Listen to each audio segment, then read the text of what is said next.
میں یعنی ثنا اور ادا 2 بہنیں تھیں۔ ادا مجھ سے کافی زیادہ خوبصورت تھی، جبکہ میں قبول صورت تھی۔ ادا میں حسن کے ساتھ ساتھ نزاکت بھی تھی، اور میں جیسے قبول صورت تھی ویسے ہی میری عادتیں تھیں۔ مجھ میں اعتماد کی کمی تھی، لوگوں کی بھیڑ سے ڈر جایا کرتی تھی، جبکہ ادا بولڈ بھی تھی اور پر اعتماد بھی۔ میں ادا سے 2 سال بڑی تھی، مگر وہ مجھ پر ایسے حکم چلایا کرتی تھی جیسے وہ بڑی ہے، اور میں اس کا بچپنا سمجھ کر ہنسی میں ٹال دیا کرتی تھی۔ ادا پڑھائی میں بس ٹھیک ٹھاک تھی، جبکہ فیشن میں اول تھی، اور میں پڑھائی میں اچھی ہوا کرتی تھی۔ ہم دونوں بہنوں میں اتنے تضاد کے باوجود بھی کافی محبت تھی۔ ہم دونوں ساتھ میں یونیورسٹی جایا کرتے تھے۔ یونیورسٹی میں ادا ہر جگہ مشہور تھی، اور میری پہچان میرے حلقہ و احباب تک ہی محدود تھی۔ یونیورسٹی کی میری دوست فریال ہر وقت مجھ سے کہا کرتی تھی کہ یار تم کس قسم کی لڑکی ہو ثنا، تمہاری بہن ادائیں دکھا دکھا کر ہر چیز میں سبقت حاصل کر لیتی ہے، اور تم ہمیشہ پیچھے رہ جاتی ہو۔ جس پر میں مسکرا کر کہا کرتی تھی کہ جب بندہ خوبصورت ہو تو اس میں نزاکت آ ہی جاتی ہے، اور ہم دونوں بہنیں ایک دوسرے سے الگ ضرور ہیں، مگر ہم کبھی ایک دوسرے کے مد مقابل نہیں آ سکتی ہیں۔ میری بات پر فریال تنزیہ کہتی، خوبصورت تم بھی کم نہیں ہو، بس تمہیں خود کو سنوارنے کا سلیقہ نہیں ہے۔ اس کی باتوں پر سوائے مسکرانے کے مجھ سے اور کچھ نہیں ہوتا تھا، جس پر وہ بری طرح تڑپ اٹھا کرتی تھی اور وہاں سے چلی جایا کرتی۔ زندگی یوں ہی چل رہی تھی، میں اپنی دنیا میں گم تو ادا اپنے دوستوں میں گم رہا کرتی تھی۔ اس دن میں یونیورسٹی لیٹ پہنچی تھی، جبکہ ادا مجھے بتائے بغیر ہی کچھ دنوں سے جلدی یونیورسٹی دوڑی چلی جاتی تھی، اور جب میں اس سے شکایت کرتی تو وہ بہانے بنا کر ٹال دیتی۔ میں حواس باختہ سی یونیورسٹی پہنچی تھی۔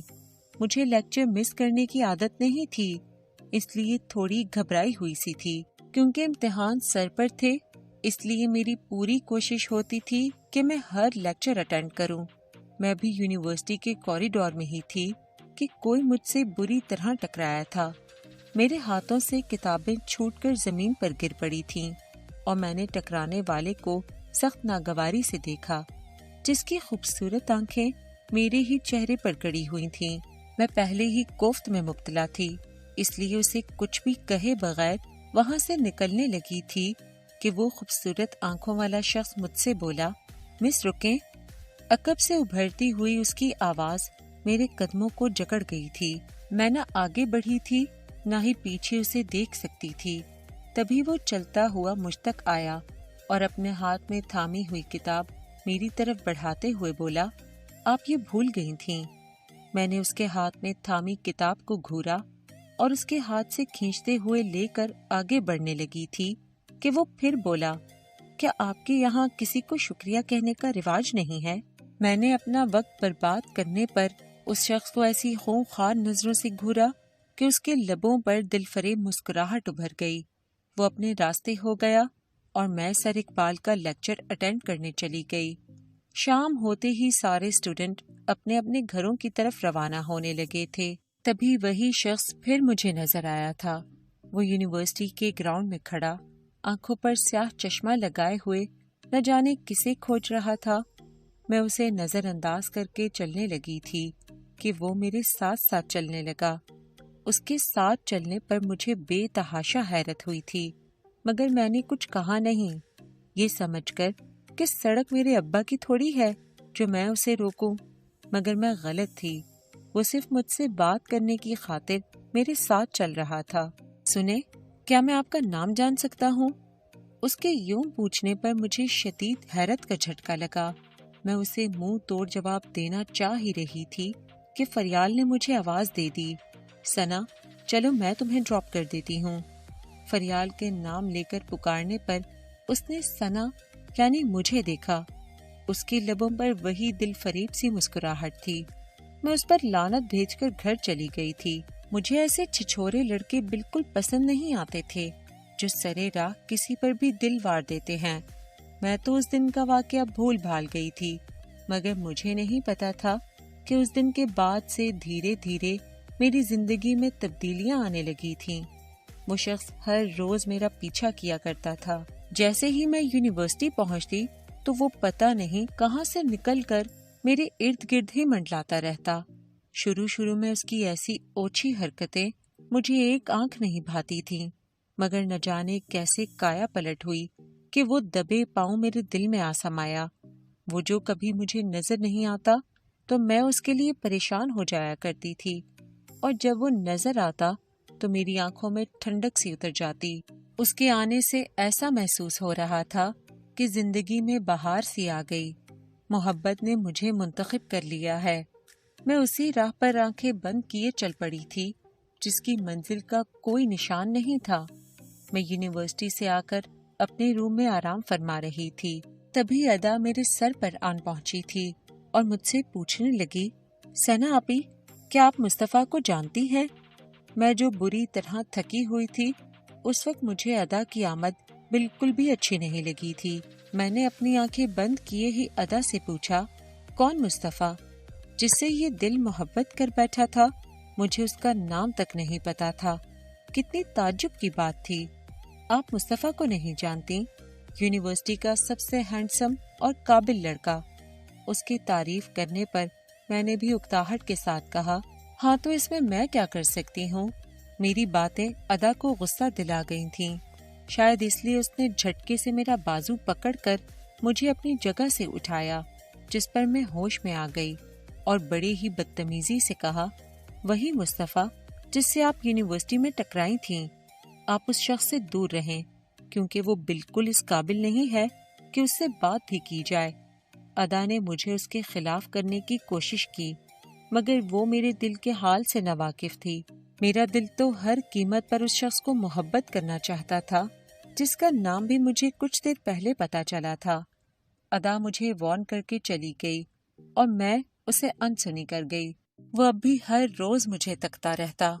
جب اس کے سامنے سے گزرتی تو ایک دھیمی مسکراہٹ اس کے لبوں کا احاطہ کیے ہوتی تھی، اور میں دل ہی دل میں اس کی محبت پر مغرور ہوتی جا رہی تھی، جو کبھی لفظوں سے تو بیان نہیں کی گئی تھی، مگر آنکھوں نے وہ داستان پڑھ لی تھی۔ میں اس دن بھی ہر روز کی طرح یونیورسٹی گئی تھی۔ میری نظریں ہمیشہ کی طرح اسے کھوج رہی تھیں، جس نے میرے دل تک کھوج لگا لی تھی، مگر وہ نہیں آیا تھا۔ میں بری طرح پریشان ہو چکی تھی۔ ایک پل کے لیے بھی میرا کہیں دل نہیں لگ رہا تھا۔ دل میں عجیب و غریب خیالات آ رہے تھے، جنہیں جھٹکتے ہوئے میں بے دلی سے لیکچر اٹینڈ کرتی رہی تھی۔ شام کو وہ جو ہر روز میرا راستہ روکے کھڑا رہتا تھا، وہ تب بھی نظر نہیں آیا تھا۔ وہ شام بھی دن کی طرح بڑی اداس سی لگی تھی مجھے۔ پھر کافی دنوں تک ایسا ہوتا رہا کہ وہ کئی دنوں تک یونیورسٹی میں نظر نہیں آیا۔ میں اپنے دل کا حال کسی کو بتا نہیں سکتی تھی، اور بتا بھی دیتی تو ہر کوئی شاید میرا مذاق بناتا کہ میں اس کے اظہار کیے بغیر ہی اس کی محبت میں گرفتار ہو گئی۔ اپنی رسوائی کے ڈر سے میں نے کسی سے اس کے متعلق نہیں پوچھا، اپنے دل کا شور اپنے تک ہی محدود رکھا۔ یہ میرے دل کا شور ہی تھا شاید کہ وہ پورے آب و تاب کے ساتھ بہت دنوں بعد اپنے دوستوں کے نرغے میں کھڑا نظر آیا۔ اسے دیکھ کر میرے دل کو بھی یک گنا سکون مل گیا۔ میں کتنی دیر اپنی خوشی کو اندر ہی اندر چھپاتی رہی، اور یہ سوچتی رہی کہ اس کی بولتی آنکھیں اور خاموش لب اسے کچھ نہ کچھ کہنے پر آج ضرور مجبور کر رہے ہوں گے۔ اتنے دن کی دوری اس میں احساس جگا ہی دے گی کہ اب یہ خاموش محبت کو بیان کرنے کا وقت آ چکا تھا۔ میں اس کی خاموشی کے ٹوٹنے کا شدت سے انتظار کر رہی تھی، مگر میرا انتظار ہی رہا۔ وہ ہمیشہ کی طرح میرے راستے میں نہیں آیا تھا۔ اس چہرے نے پھر میری طرف نہیں دیکھا تھا جو ہر روز مجھے ہی تلاش کیا کرتا تھا۔ وہ میری ذات سے لاپرواہ سا ہو گیا تھا، ایسے جیسے کبھی مجھے دیکھا ہی نہ ہو، اور میں اس کی لاپرواہی پر کتنا تڑپتی رہی، کتنے آنسو میرے اندر ہی دم توڑ گئے، یہ صرف میں ہی جانتی تھی۔ اب یہ اکثر ہونے لگا تھا کہ میں جس بھی راستے پر نظر آتی وہ راستہ بدل لیتا۔ جب بھی اسے دیکھتی تو وہ خود کو کسی اور منظر میں گم کر لیتا، اور میں اپنا دل محسوس کر رہ جاتی۔ پھر میں نے بھی خود کو اتنا عرضہ نہ کرنے کا تہیہ کر لیا۔ میں بھی اس راہ سے نکل آئی جہاں کا راستہ لمبا بہت تھا اور سفر کہاں تمام ہوتا یہ معلوم نہیں تھا۔ میں مصطفیٰ حسین کو بھول کر اپنی پڑھائی پر دھیان دینے لگی۔ اس کی نظروں کو بھلا پانا میرے لیے آسان نہیں تھا، مگر ناممکن امر بھی نہیں تھا۔ میں جو کم گو تھی، محبت میں ہار ملنے کے بعد بالکل ہی خاموش سی ہو گئی تھی۔ امی بھی جب بات کرنے لگتی تو ہوں ہاں میں جواب دے دیتی۔ ادا تو پہلے ہی مجھے زیادہ منہ نہیں لگایا کرتی تھی، اور جب سے میں نے الگ انداز میں جینا سیکھا تھا تب سے ادا بھی مجھ سے کچھ اکھڑی اکھڑی سی رہتی تھی، اور یہی وجہ تھی کہ میرے بات نہ کرنے کا اس پر خاصا اثر نہیں ہوا تھا۔ میں کچھ دنوں سے دیکھ رہی تھی کہ ادا پھر سے پہلے کی طرح چہکنے لگی تھی، بات بات پر مسکرایا کرتی تھی۔ میں تو اسے خوش دیکھ کر خوش تھی، مگر اندر ہی اندر اس کی خوشی کی وجہ جاننے کے لیے پرتجسس بھی تھی۔ رات کا کھانا کھانے کے لیے ہم سب ڈائننگ ٹیبل پر بیٹھے تھے۔ ابو پڑھائی کے بارے میں ہم دونوں بہنوں سے پوچھ رہے تھے۔ ادا ہمیشہ کی طرح گول مول سا جواب دے رہی تھی۔ مجھے اس کے بچپنے پر خوب ہنسی بھی آ رہی تھی، اور مجھے ہنستا دیکھ نہ جانے کیوں ادا کو تب چڑھ گئی تھی۔ تبھی وہ غصے میں بدتمیزی سے بولی، آپ ایسے کیوں مسکرا رہی تھیں؟ کیا سمجھتی ہیں آپ خود کو؟ ہوں گی آپ اسمارٹ، مگر اپنی جگہ پر۔ دوسروں سے جا کر پوچھیں کہ حقیقت میں آپ کیا ہیں۔ اس کا ایسا ریئیکشن مجھے ششدر کر گیا تھا۔ ابو امی پہلے حیران ہوئے، پھر اسے خوب لتاڑا، اور میں اس کی باتوں سے شدید دل برداشتہ ہو کر رہ گئی تھی۔ ادا اپنی حرکت پر معافی تو کیا مانگتی، شرمندگی کا احساس بھی نہیں کیا تھا۔ میں کافی دن تک اس کی حرکت کو سوچتی رہی تھی، پھر اکثر ایسا ہونے لگا تھا کہ وہ مجھ سے ہر چیز پر اختلاف کرتی، اور اس کے اختلاف کو میں اس کی نادانی سمجھ کر ٹال دیا کرتی۔ میرا آخری پرچہ تھا۔ پرچے کے بعد ہم تمام اسٹوڈنٹس پرچے کے بارے میں ڈسکشن کر رہے تھے۔ تبھی وہیں ہمارا کلاس میٹ حمزہ چلا آیا اور مجھے دیکھ کر پوچھنے لگا، پرچہ کیسا گیا اکنامکس کا؟ اس کے سوال پر میں نے مسکرا کر جواب دیا تھا، کافی اچھا گیا ہے۔ پھر وہ مجھ سے ادھر ادھر کی باتیں کرتا رہا، اور میں بھی ہوں ہاں کرتی رہی، مگر اسی اثنا میں میری نظریں خود پر مرکوز مصطفیٰ پر پڑی تھیں۔ وہ نہ جانے کیوں مجھے سخت نظروں سے گھور رہا تھا۔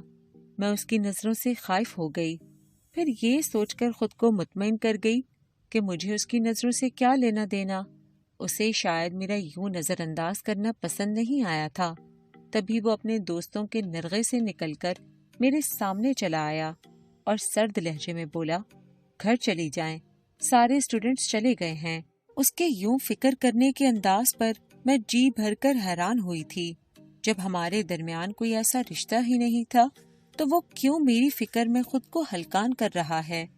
پھر میں بغیر کچھ کہے گھر جانے کے لیے روانہ ہو گئی، مگر اس کی نظریں مجھے دور تک اپنا پیچھا کرتی محسوس ہوئی تھیں۔ امتحان کے بعد امی اور ابو میرے رشتے کے لیے سرگرداں ہو گئے تھے۔ میں نے انہیں بارہا سمجھانے کی کوشش بھی کی تھی کہ میں ابھی شادی نہیں کرنا چاہتی ہوں، مگر وہ نہیں مانے، اور میرا رشتہ توحید کے ساتھ طے کر کے ہی دم لیا۔ توحید ایک پرائیویٹ فرم میں اچھی پوسٹ پر تھا، شکل و صورت بھی واجبی سی تھی۔ کچھ پس و پیش کے بعد میں نے اس رشتے کے لیے حامی بھر لی۔ منگنی پر میں نے اپنے جاننے والوں کو ہی بلایا تھا، مگر نہ جانے کیسے مصطفیٰ میری منگنی پر پہنچ چکا تھا۔ اسے دیکھ کر دل کے زخم پھر سے ہرے ہو چکے تھے، مگر میں نے بھی ثابت قدمی سے آگے بڑھنے کا فیصلہ کیا تھا۔ اس کی آنکھیں نہ جانے کیوں سرخ ہو رہی تھیں۔ اس سے نظریں ملانا میرے بس کی بات نہیں تھی، اس لیے میں ادھر ادھر دیکھنے لگی تھی۔ سارے یونیورسٹی فیلو مجھے مبارکباد دے رہے تھے۔ میں مسکرا کر سب سے مبارکباد وصول کر رہی تھی۔ تبھی وہ بھی میرے پاس آیا اور سرد لہجے میں بولا، بہت مبارک ہو آپ کو مس ثنا۔ شکریہ، میں نے بھی مختصر سا کہا تھا۔